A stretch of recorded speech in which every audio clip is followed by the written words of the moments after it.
think we have some consensus that maybe the lack of antitrust enforcement has been going on too long, and we're beginning to have some problems that need to be addressed. This is episode 250 of the Community Broadband Bits podcast from the Institute for Local Self-Reliance. I'm Lisa Gonzalez. In this week's episode, Christopher talks with Gary Reback, attorney and author. Gary's been called the protector of the marketplace and the antitrust champion for his work representing some of Silicon Valley's best-known companies. Gary and Christopher talk about antitrust, concentration of power, and the different ways shifts in antitrust enforcement negatively impact both consumers and the market as a whole. Let's get to it. Welcome to another edition of the Community Broadband Bits podcast. I'm Chris Mitchell, and today I'm speaking with Gary Reback, a well-known Silicon Valley lawyer. Welcome to the show, Gary. Thank you. I'm excited to have you on the show. You're well known for being very involved in getting the government to sue Microsoft and for writing a book that actually came to me at a really good time about 7 years ago called Free the Market, Why Only Government Can Keep the Marketplace Competitive. Really enjoyed that book. Highly recommend it.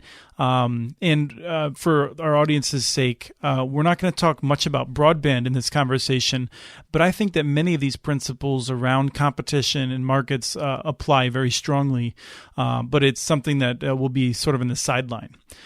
So, Gary, I'm curious if we can just start with a brief description of what you might describe as a working market before we spend the rest of our time talking about the markets that aren't working as well.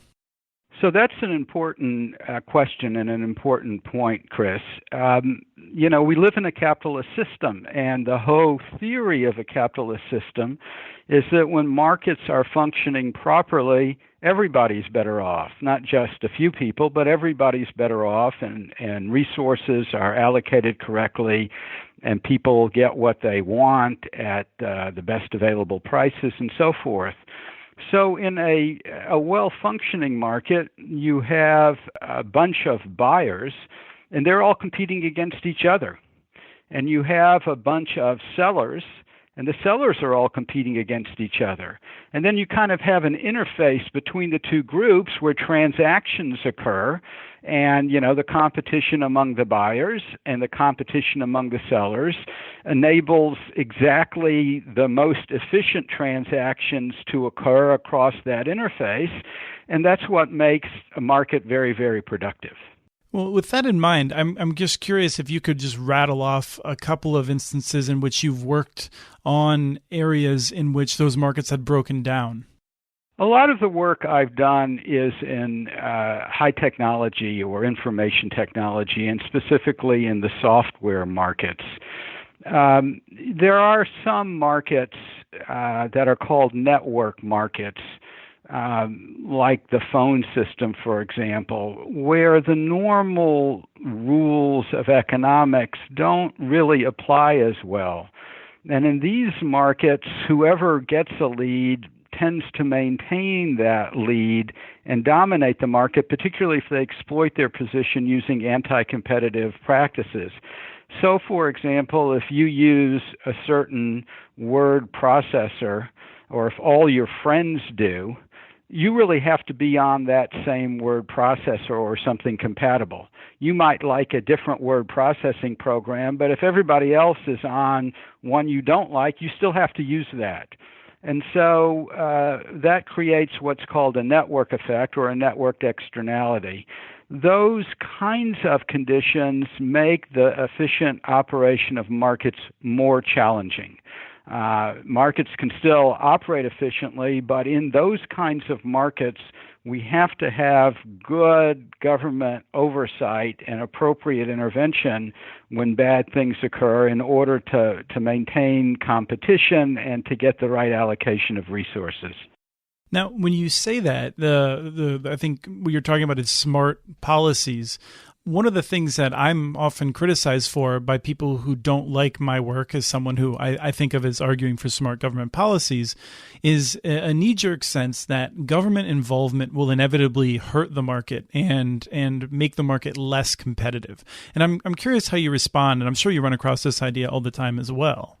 Sure. And one way to think about this is the difference between antitrust enforcement of the antitrust laws, and regulation. Now, we do need regulation in some cases, which we can talk about, but generally speaking, antitrust lawyers think that regulation really is not quite a good approach, and it tends to have some of these bad effects that you've alluded to. But antitrust enforcement, we sometimes call it the free market approach to regulation. And let me just explain the difference for a second. Please do.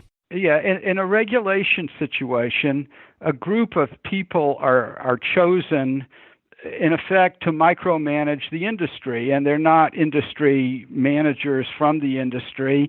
They're chosen not by the shareholders. They're chosen generally by political figures, and they get together and manage the industry. Sometimes it's a single company that dominates an industry, and they manage in a rather intrusive way. They tell the industry who it can sell to and at what prices, where it has to invest more resources and so forth.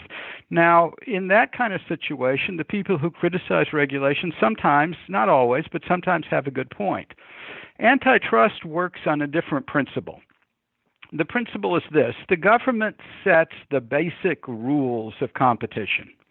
Then the government steps back and it lets the competitors in the market duke it out under those rules of competition. And as long as everybody obeys those rules, the government really doesn't have much of a role to play. But if somebody breaks the rules, the government doesn't try to regulate them. The government sues them, and they bring them before a court, and they present evidence, and the judge makes the decision just as the judge would in any other prosecution of one kind or another. We find over the years that in most cases that works the best. Now, there are some cases where the market won't support more than one company, like the municipal, water and sewage facility or something like that. And there you do need regulation. And, you want to make sure that pharmaceuticals are safe, and so you need regulation there, and air traffic controllers, for example. But in a lot of other industries, antitrust enforcement and free market competition would work a lot better than regulation would. Well, and I think there's an interesting point in terms of that. In many ways, we'd like to see, many of us would like to see a government breaking up like big companies. For instance, I might name Comcast, or there's other companies that people have suggested breaking up. In your book, at one point, you had mentioned that there was, if the government's not able to break them up, then almost perpetual lawsuits might be preferable. Is that kind of a middle ground, or is that actually just the second option that you described?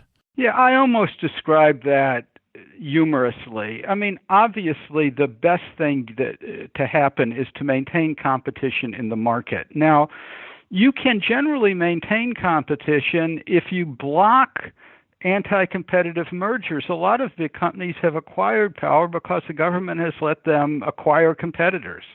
Or in the case of certain broadband companies, to acquire content providers, for example, and use that as a market advantage that excludes competitors at both levels of competition.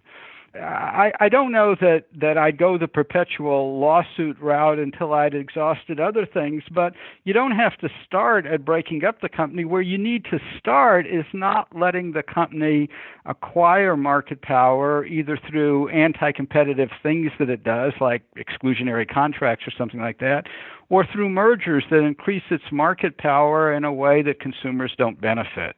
And you labeled both horizontal and vertical mergers in that case, which you would see as both being potentially damaging and letting a company perhaps gain too much power. Well, I certainly would. Now, traditionally, antitrust looked at horizontal mergers with greater scrutiny than vertical mergers. And as the conservatives began to take power in the antitrust area through what's called the Chicago School, that I think your listeners have heard about before, they de-emphasized antitrust scrutiny of vertical mergers and just focused on horizontal mergers. So the consequence is that I think most people would agree that too much horizontal power through mergers is a very bad thing. We've come to understand through better research, though, that these vertical acquisitions can also create enormous problems. It's a bigger push, though, to get a conservative administration to take action in the vertical arena because, generally speaking, they don't quite understand how the market mechanisms are being affected because if it's a vertical acquisition, you're affecting several different markets in the same supply chain, and the analysis becomes more complicated. Nevertheless, I think these days, at least people on the cutting edge of antitrust would say we haven't paid nearly enough attention to vertical mergers. Well, I think it's interesting you mentioned sort of the present day where we are seeing a lot more attention.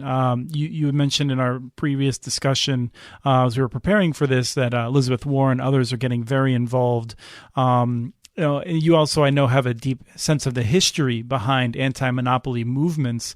And my impression is that this is not something that we would expect to come from one party, but rather kind of a piece of each party working together to try and decentralize power, ultimately.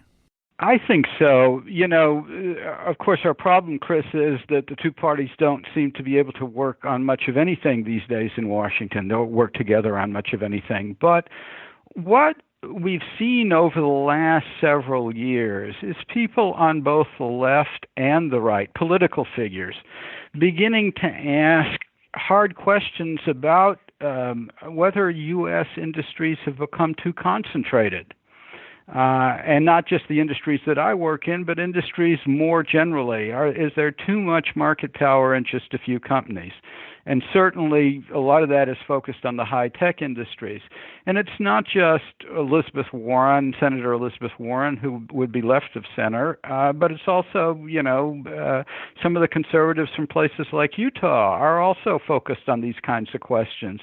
And so for the first time in a long time, I think we have some consensus, at least among people who are looking at this area, that maybe the lack of antitrust enforcement has been going on too long, and we're beginning to have some problems that need to be addressed. Well, I think that's where we'd like to push toward the end of the show is most people think of monopoly and they think, oh, I'm going to have to pay more when I buy something. But that's not even the worst problem, is it?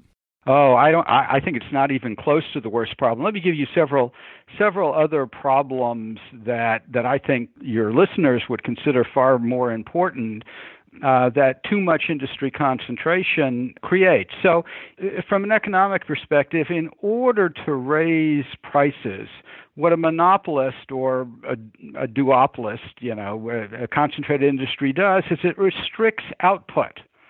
And if you want a present-day example of that, think about these big airline mergers that have gone on in the last several years. United Continental and American U.S. Airways. I mean, we're down to the point that there are only a few major airlines in the United States. Now, the consequence of that is, of course, higher prices in terms of all the fees they can impose. But a bigger consequence is that you can't get a seat on a flight when you need it anymore. And this has particularly affected small and mid-sized cities across the country. And certainly on the West Coast, we have this problem in spades. In order to keep the high prices, the few companies in the market simply restrict the availability of their service. So that, to me, is a bigger problem than the fact that you may have to pay more. You just can't get it at all. So that's one problem. We'll call that output. The second problem is that the effect of monopoly on innovation. We all benefit from lower prices, but we benefit a lot more when there's some breakthrough innovation in high tech or in pharmaceuticals or something like that. So our antitrust policy really ought to be directed at protecting innovation. Now, the problem is that a monopolist would use some of its market power to maintain its monopoly, to keep itself from being displaced by some new technology. And it would do things to try to restrict a challenger's ability to get to market by, engaging in exclusive contracts or by denying access in one way or another. And so the net result of all that is that we're denied the new technology that the challenger would bring to market. Let me give you a couple of examples. So back, a couple decades ago, Microsoft used anti-competitive practices against a company called Netscape that had invented the browser and actually ended up putting Netscape out of business. So that's an example where they tried not just to hurt the competitor, but to co-opt the technology so that they would own the browser market. You actually, in your book, you described how Microsoft went to Netscape and basically made them an offer that said, basically, we won't kill you if you don't compete with us. If you only put your browser on other platforms that are non-PCs, we'll have the PCs, you'll have everything else, and everyone will be happy. I mean, so they were very deliberate and open about it. Yes, and obviously some of the Microsoft people contest the facts in terms of exactly what they said and so forth. But from the perspective of the government's case, that's right. The monopolists came in and said, look, you can live on an island and you can have whatever that island brings to you, and we'll just have the rest of the world, and won't that be fine? And of course that won't be fine. So if you think back 10 or 15 years ago, Microsoft owned the browser market. And the only way you could get to Google, for example, is by going through Microsoft. 98% of Google's traffic came from Microsoft. And so if you type www.google.com on the browser line, Microsoft didn't have to send you to Google. It could have put up a big red warning and said, hey, this site has been reported as stealing your personal information. Don't go there. And, of course, no one would have gone there, and they would have killed Google in the cradle. They would have suppressed search technology, which all of us use every day. Why didn't they do that? They were already being fined billions of dollars by the European Commission. They ran the risk of reigniting the antitrust scrutiny in the United States, so they didn't do it. And as a result, we all benefited by this new technology. I just found this really worth noting, the compulsory licensing response, another way in which I think people might not necessarily immediately think of that as a response to these antitrust problems, but you talk about the history of compulsory licensing, particularly around patents and things like that, to basically make markets work to solve this problem, I think. We have a long history of compulsory licensing in the United States, and there was compulsory licensing of a lot of the patents that the phone monopoly had, and we have to be careful, obviously, because you want people to innovate and patent technology. But when big companies use patents as a wall against market entry, that becomes a problem. And from time to time in past history, as you mentioned, the government's come in and ordered compulsory licensing. You don't see that much anymore because, patents have become so much more prominent, and the conservatives in particular are reluctant to intervene in the patent market. But that would be an effective way to deal with some problems as well. In software, generally speaking, the problem isn't patents, but in other places, yes, that's something really people should look at. Modern monopolies in the high-tech area take all your data and prepare dossiers on you, which are, from my perspective, very troublesome. I mean, I think most people understand that when they buy something online, whoever they're buying from has a record and will use that record to help them find other things, and I think most people would accept that. But when you have a search engine that keeps track of your searches for many, many years and combines that information with what you buy and so forth, they can begin to get at, what your political orientation is, where you live on the street, what your religion is, all kinds of things that become very, very problematic. We have a problem with privacy in the United States, largely because we have several big companies that collect data across the board, and that's a problem that Europe is beginning to address, but in the United States, really not so much. And finally, Chris, just let me say, one of the other things we have found historically that industry concentration and monopoly does is it puts political power into the hands of monopolists because they can make political contributions. And under our law, there's a case called Citizens United, a Supreme Court case from 7 or 8 years ago that gives big corporations the right to make unlimited political contributions. And so some of the things that big tech companies want to lobby for are more or less okay by me.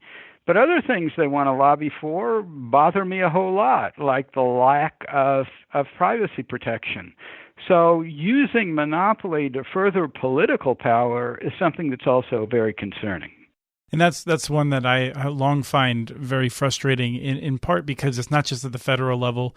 That money allows them to basically own state legislatures. They can be very powerful at the local level. It's corrupting everywhere. Yes, in fact, it's much worse, I think. At least there's some visibility, a bit of visibility at the federal level. At the state level, there are projects which have sprung up in various places trying to get some daylight as to what's going on.